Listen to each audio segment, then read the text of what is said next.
I've moved on to stage 9, the final stage of the JustinGuitar Beginner Course.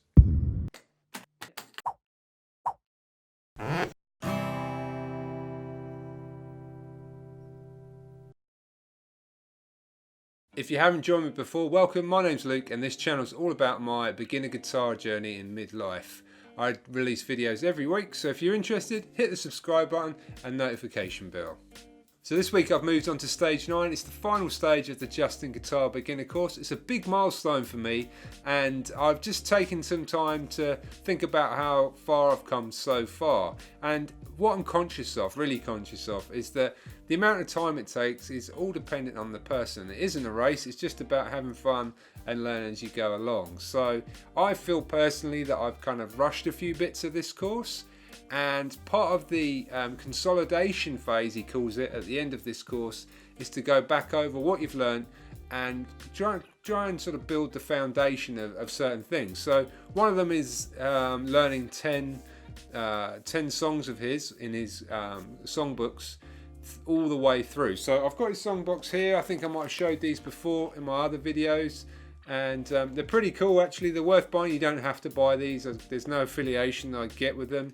But they are pretty good in the fact that they break down all the patterns, and often they put the strumming pattern in there for you as well, unless you want to work it out yourself.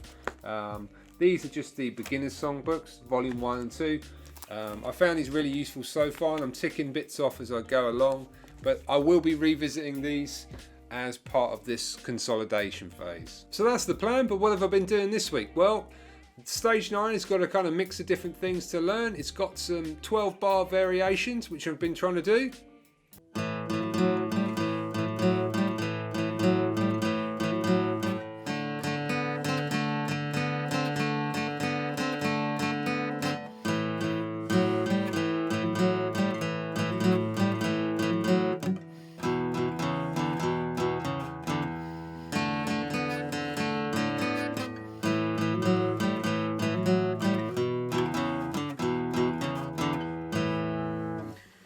So that one I find really hard, is stretching the pinky finger out onto the 4th fret.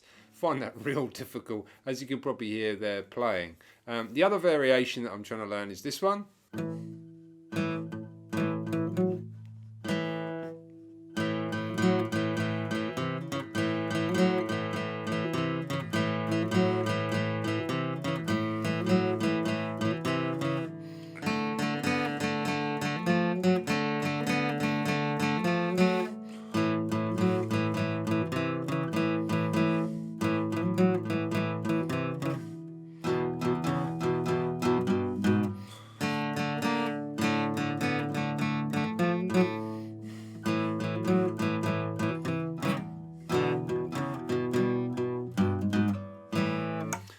Again, my fingers all tripping up and all stumbling all over the place. Pretty rough because it's the first week and it feels like anything new when you first start it, that it's just a complete mumble and bumble and just trying to get your way through it. But it's kind of cool. These variations are quite interesting.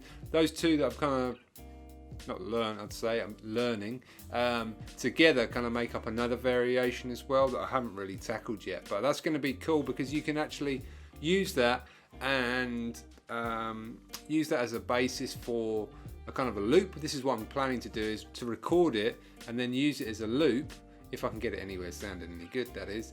Record it and play it as a loop and then try and do some blues kind of improvisation over the top.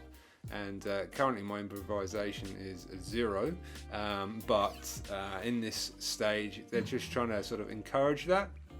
So that's something I'm definitely going to be working on over the next week or two.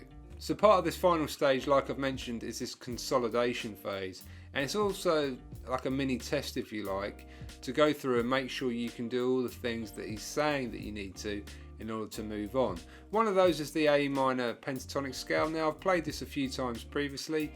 The level that you've got to get up to is 120 beats per minute, but within this stage also you're learning a variation on it. So first off, I've tried out whether or not I can hit 120 beats per minute in terms of the A minor pentatonic, and I can do a bit more than that. So that's good. That's one stage kind of ticked off. But in terms of this variation that's part of this stage, it's still one of those learning curves. I'll show you kind of the first part. Obviously you go down and then you come up again, so this is the first part and the only part that I've learned so far.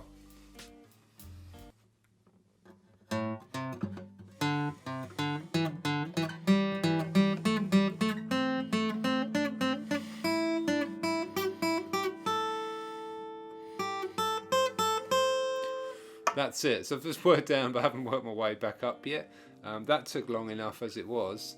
But obviously, what he's trying to get you to sort of understand is that once you were trying to improvise, it's using these notes in a different fashion so that you don't sound like you're just playing the scale over the top of like a 12-bar blues. What he wants you to do is use the notes that you've been practicing, but in a pattern that is unique to yourself or however you feel, and that's kind of encouraging and all about how you play the blues. Well, not all about, but part of how you play the blues is about that feel and sort of trying to show that within the notes that you play. So I've also been trying to learn a song this week. Well, I've started to. It's going to be one of my 10 that you got to know all the way through, and that's Wonderful Tonight by Eric Clapton. Great tune, and it's kind of a raked pick within it, so I'll show you what I've learned on that now.